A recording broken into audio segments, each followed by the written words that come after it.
Okay, 550. Bali, lilinisin lang natin yung caliper ng front and rear. Yun ang gagawin natin dito. Tapos, change oil, palit ng ball race, at linis ng pinaka CVT niya.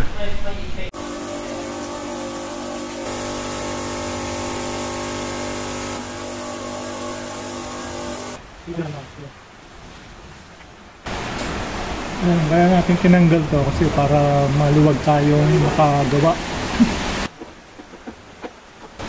Ayan, bali na tanggal na natin yung caliper niya.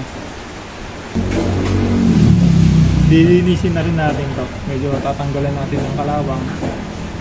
Bali gagawin natin dito, lilihain lang natin ng konti kung hindi niya papapalitan. Pero kung papapalitan niya, hindi na. Wala na tayong gagawin. Pero para sa akin, palitin lang. So ito yung caliper niya. Lilinisin lang natin yung caliper niya. Tapos i-bleed natin yung brake fluid. Ayan, bali lilinisin na natin ito gamit ang brush. Ngayon meron tayong degreaser.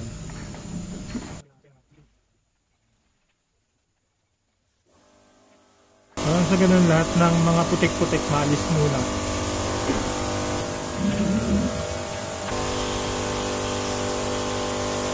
Nabanlawan na natin siya. Ngayon idadamay na lang natin din to para sa ganun talagang malinis yung paglalagyan. Pinaka disc brake nya lilinisin na rin natin para tapos tsaka natin sprayan natin ng ito extreme CVT cleaning. Tapos tsaka natin pupunasan ng malinis na basahan. Kita nyo ang dumi, alikabok na hindi mo nakikita, nakadikit dyan.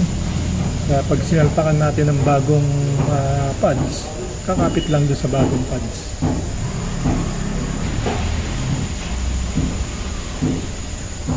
Ayan ang dumi. Ngayon pagkatapos natin linisin tong rotor disc. Dito naman tayo sa caliper nya. Ngayon kung ano yung ginawa natin dito, ganun din gagawin natin sa kabila.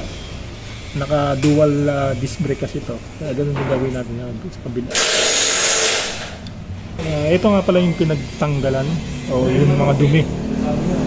May mga lupa-lupa. Ito yung pinagtanggalan natin.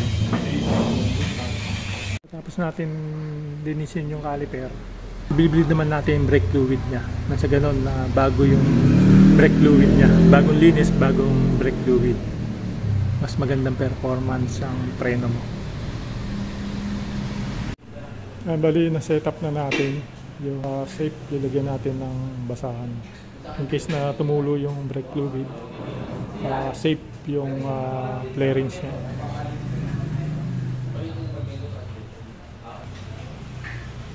Bali papalitan natin ng fluid. I-bleed natin siya gamit yung pump natin.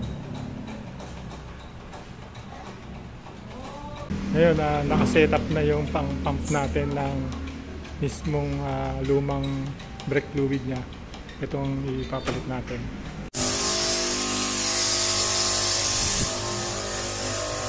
Ngayon, habang pinapump niya, magsasalin tayo kasi hinihigop niya yung pinakaluma para mapalitan ng bagong brake fluid. Caliper naman tayo magpapump. Nang sa ganun, yung hose dun sa kabila, malinis din. Tapos na rin natin ipump yung brake fluid sa hose ng kabilang caliper niya.